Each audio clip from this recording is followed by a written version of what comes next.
Hello everyone, welcome back on biology village. And guys, जैसा कि आप जानते हैं कि हम 500 क्वेश्चन की एक सीरीज चला रहे हैं for UP PGT, TGT and GIC के लिए वेरी उपयोगी क्वेश्चन हैं जो जूलॉजी एंड बॉटनी एंड कह सकते हैं इकोलॉजी एनवायरमेंटल इशूज से रिलेटेड होते हैं। जो भी मतलब टॉपिक हैं उसी से ये रिलेटेड होते हैं। तो guys, this is 4th lecture of series 1 and it contains 15 question and very important. देखिए गाइज, पहला क्वेश्चन हम स्टार्ट करते हैं। The dengue virus is a member of family. बहुत ही कॉमन सा डिजीज है और हमारे सिलेबस में भी है। जो हम अगर सिंपल जो हम वर्टिब्रेट की बात करें, इनवर्टिब्रेट में आर्थ्रोपोडा, आर्थ्रोपोडा में इंसेक्टा, इंसेक्टा में इस तरीके से वायरस का और बैक्टीरिया का भी डिस्क्रिप्शन हमें पढ़ना है। तो उसमें डेंगू वायरस इज मेंबर बहुत ही कॉमन सा है कि डेंगू वायरस चलता रहता है तो बहुत ज़्यादा चर्चा रहती है कौन सा टेस्ट किया जाता है और कौन सा वायरस होता है। तो यहाँ पर डेंगू वायरस की फैमिली पूछी गई है। तो कौन सी फैमिली का मेंबर होता है गाइज? ये फिब्रिडी का फैमिली, ठीक है, फिब्रिडी फैमिली होती है उसका मेंबर्स होता है। इसके अलावा आपने आजकल जो चल रहा है भाई कोरोना वायरस, तो कोरोना विरिडी इसकी मेंबर्स होती है। रेट्रो वायरस आपने देखा होगा, ये आपका HIV एड्स का होता है और ये आपका स्मॉल पॉक्स जो वायरस होता है उसकी फैमिली का नाम है। तो ये 4 मतलब डिफरेंट फैमिलीज जहाँ की बहुत ही सिग्निफिकेंट वायरस, बहुत ही इंपॉर्टेंट महत्वपूर्ण वायरस जो हमारी सोसाइटी को अफेक्ट करते हैं। और जो क्वेश्चन है डेंगू वायरस, वो आपका फिब्रिडी वायरस का फैमिली का मेंबर है। इसी तरीके से सेकंड क्वेश्चन भी डेंगू से रिलेटेड है कि to detect the dengue fever which test is done. जैसे होता है डिफरेंट इस तरीके की वायरल डिजीज़ के लिए हम टेस्ट कंडक्ट करते हैं। जैसे कि आपका टाइफाइड के लिए बिडाल टेस्ट किया जाता है, आजकल कोरोना में RT-PCR हो रहा है। इस तरीके डिफरेंट जो वायरल इन्फेक्टेड या बैक्टीरिया इन्फेक्टेड डिजीज होती हैं उनके डिफरेंट टेस्ट कंडक्ट किए जाते हैं बाय दी मेडिकल प्रोफेशनल। तो क्वेश्चन है कि डेंगू फीवर के लिए हम किस टेस्ट के थ्रू बताते हैं कि हाँ dengue fever you are declared for this fever, कि तुम्हें डेंगू फीवर है। तो भाई जो टेस्ट का नाम है वो ANS-1 टेस्ट कहलाता है। नाउ क्वेश्चन नंबर 3 में बात करते हैं। बहुत ही अद्भुत क्वेश्चन, जगह वंडरफुल क्वेश्चन है कि highest BP is reported in which animal on this planet. हमारा जो अर्थ है गाइस जिसमें हम रहते हैं, इस पर सबसे ज़्यादा BP किस एनिमल में रिकॉर्ड करा जाता है, किस एनिमल में पाया जाता है, मतलब किस एनिमल का ब्लड प्रेशर सबसे ज़्यादा हाईएस्ट होता है। जो करेक्ट आंसर आपका जिराफ है गाइस। जो आपने देखा होगा लैमार्क का जो सिद्धांत था ना, फिलोसफी जूलॉजी जिसमें लैमार्क बात की बात करते तो उसमें जिराफ का नाम आया था। खैर, हम बात करते हैं हाईएस्ट BP, तो आपका करेक्ट आंसर C जिराफ में होता है। नाउ क्वेश्चन नंबर 4 में, ये भी बहुत अद्भुत क्वेश्चन है गाइस। क्वेश्चन नंबर 4 में बात करते हैं the number of heartbeat, जैसे अपने होता है 72 to 75 पर मिनट, उसी तरीके से बात करते हैं the number of heartbeats in hummingbird. जो आप देखा होगा शकर खोरा हिंदी में बोलते हैं हमिंग बर्ड को, ये दोनों तरफ से मूव कर लेता है हार्ट पर मिनट। मतलब शक्कर घोड़ा का जो बर्ड होता है फ्लाइंग, तो उसमें number of heartbeat per minute कितनी होती है गाइस? देखिए 1000, 2000, 478, 382। तो गाइस करेक्ट आंसर है A, मतलब 1000 पर मिनट इसकी जो हार्ट होता है वो बीट करता है, मतलब धड़कता है। हमारे यहाँ कितना है? 70, बहुत ज़्यादा है गाइस है। तो करेक्ट आंसर है। क्वेश्चन नंबर 5 में बात करते हैं पेटकस राई। राई तो आपको पता है गाइस, एक देखिए दो कन्फ्यूजन ना हो जाए, आपको मैंने पहले भी एक क्वेश्चन बताया। एक होता है ये होती है जो सरसों हिंदी में बोल सकते हैं, ब्रेसिका जुन्सिया को बोलते हैं। अब एक है RYE, इसे ध्यान रखना है, ठीक है, ब्रेसिका जुन्सिया। अब पेटकस राई, तो पेटकस राई में कन्फ्यूज नहीं होना, दिस सेम टर्म राई को ही पेटकस राई वाला एक टर्म है। और जिसमें आपने अगर बर्नलाइजेशन का टॉपिक पढ़ा होगा, जो चिलिंग ट्रीटमेंट के थ्रू हम जर्मिनेशन की रेट को इन्हांस कर देते हैं या अर्ली जर्मिनेशन को प्रमोट करने के लिए टेस्ट करा जाता है वर्नलाइजेशन, उसमें एक टर्म आया था पेटकस राई गाइस। तो पेटकस राइस का बॉटनिकल नेम क्या होता है? सिकेल सीरियल, ध्यान रखना है आपको। नाउ टिनोस्पोरा, आपने देखा होगा घरों में बेल पाई जाती है, कुछ प्लांट लगा लेते हैं, काफ़ी ब्यूटीफुल्स होते हैं। मैंने पिक्चर भी लगाया था बट पिक्चर यहाँ पे नहीं आ पाया। तो टिनोस्पोरा उसी प्लांट का नाम है जिसमें जो उसकी जो शेप होती है लीफ की, वो हार्ट शेप्ड होती है गाइस, और उसके जो सीड्स होते हैं वो इस तरीके से होते हैं, लाइक दैट, जैसे होता है नहीं मून, जैसे इस तरीके से कटा हुआ।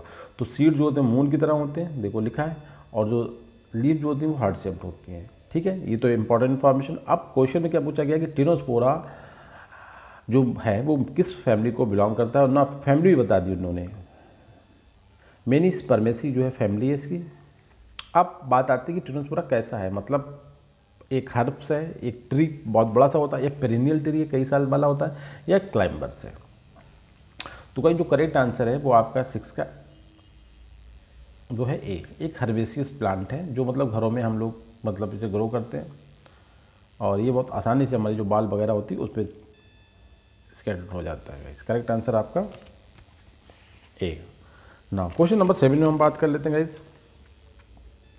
रेड बॉम्ब्स आर, देखो जैसे बॉम्ब्स आप सुनते होंगे, तो बॉम्ब्स का मतलब सिंपल सा एक ऐसे एनिमल के लिए जैसे जो मूव इस तरह मूव करते हैं, उनकी बॉडी भी इस तरीके से होती है, उन्हें हम बॉम्ब्स कहते हैं। जैसे केचुआ आता है हेलमिंथेस, एस्कर हेलमिंथेस, हेलमिंथेस, बहुत सारे होते हैं। बट यहाँ पे जो क्वेश्चन पूछा कि रेड बॉम्ब किसे बोलते हैं, तो रेड बॉम्ब्स नेमेटोड आंसर में, या फिर आपका अर्थ bombs use in the DAP खाद होती है जिसे डाई अमोनियम हाइड्रोजन फॉस्फेट बोलते हैं, ठीक है। इसके अलावा अर्थ बॉम्ब यूज इन द बर्मी कंपोस्टिंग, जो एक तरह की खाद बनाई जाती है बर्मी कंपोस्टिंग, आपने देखा होगा एक इंस्टीट्यूट है वसंत दादा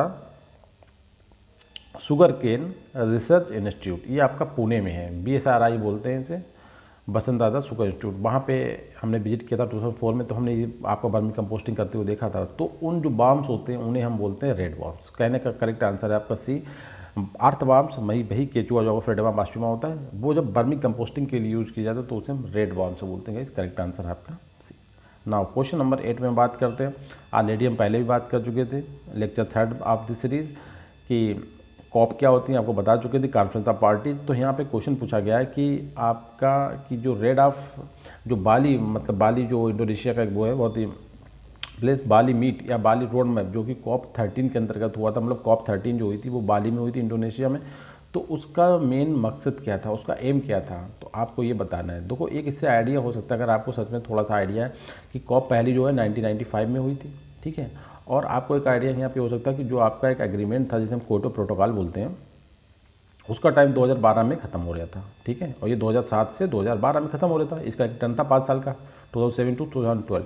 इसके बाद क्या होगा, इन्वायरमेंटल स्ट्रेटजी बनाने के लिए ये डिसाइड हुआ था कोर्टो इसमें बाली मीट या बाली रोड मैप में। तो करेक्ट आंसर जो है क्वेश्चन नंबर 8 का वो आपका सी है, to discuss what happens after 2012। मतलब जो आपका क्योटो प्रोटोकॉल का एंड टाइम मैंने लिखा ना, end time of Kyoto protocol, उसके बाद की जो स्ट्रेटजी होगी to tackle the environmental issues को उन्हें डिसाइड किया गया था, उन्हें उनके बारे में चर्चा करी गई थी बाली रोड मैप। बाली रोड मैप का मेन मकसद था कि क्योटो प्रोटोकॉल का जो टर्न है वो कंप्लीट हो रहा है, एंड आफ्टर दैट हम क्या करेंगे, कैसे करके इन्वायरमेंटल जो रिसर्च चल रही है, जो कंसर्न इशूज़ हैं उन पर कैसे बात करेंगे। तो रियल मकसद था to discuss what happens after 2012, मतलब in time of Kyoto protocol. Now question number 9 में हम बात करते हैं, फिर एक क्वेश्चन इसी से, first phase of Kyoto protocol. देखो क्योटो प्रोटोकॉल का पहला फेज, उसी से क्वेश्चन बना दिया। तो प्रोटोकॉल का पहला फेज जो था एंड्स कब हुआ, तो इसका वही था 2007 में, या इसमें 5 साल का प्रोग्राम था, 2012 में ये पहला फेज इसका कंप्लीट हुआ था, ये बात ध्यान रखना था। इसी के बाद 2000 COP 13 हुई थी, और उसमें ये बताया था कि आप क्योटो प्रोटोकॉल के बाद क्या करें, ठीक है। तो ध्यान रखना, first phase of Kyoto protocol ends, very important question है ये, ऐसे क्वेश्चन आजकल एग्जाम में आ रहे हैं। तो 2012। अब हम एक क्वेश्चन कर रहे हैं काफ़ी इंपॉर्टेंट है, जो बहुत सारे क्वेश्चन आप हैंडल कर सकते हैं कि इनमें से following is correctly matched and gives correct answer. पहले जो कॉलम ए है उसमें कुछ बीमारी के नाम है, डिजीज़ के नाम है, दूसरी तरफ उनके कैरियर के नाम है। देखिए कैरियर का मतलब होता है transferring agent, not causing agent.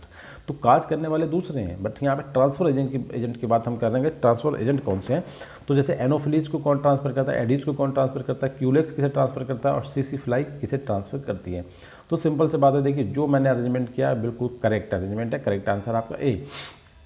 देखो 3 ये इन्हें बहुत ध्यान रखो गाइस, ये तीनों क्या है, मॉस्किटोज। एनोफिलीज जो करता है मलेरिया करता है, बहुत ही कॉमन सा है, मलेरिया करता है। एडीज जो होता है वो डेंगू करता है, ठीक है, एक पर्टिकुलर टाइम पर डेंगू फैलता है। और क्यूलेक्स जो होता है फाइलेरिया, ठीक है, एक बीमारी होती है उसे मतलब ट्रांसमिट करता है, फैलाता है। और सीसी फ्लाई तो आपको बहुत इंपॉर्टेंट हो, ह्यूमन स्लीपिंग सिकनेस, जिसे हम एनिमल ट्रेपोनेसोमिस भी बोलते हैं, क्योंकि ये बीमारी होती है, इसका जो कॉजिंग ऑर्गेनिज्म है वो ट्रेपोनेसोमा गैम्बिनियंस होता है, जो कि प्रोटोजोआ होता है। बट इसे जो फैलाने वाला होता है वो इंसेक्ट होता है, जिसे हम सीसी फ्लाई भी बोलते हैं, ठीक है। ये डिजीज़ का नाम क्या है, ह्यूमन स्लीपिंग सिकनेस, ठीक है। तो आपको ध्यान रखना, एनोफिलीज मलेरिया, एडीज डेंगू, और क्यूलेक्स आपका फाइलेरिया वो करता है, ठीक है। तो करेक्ट आंसर आपका होता है ए। क्वेश्चन नंबर 11 बात करते हैं, काफ़ी इंपॉर्टेंट जेनेटिक्स का क्वेश्चन है।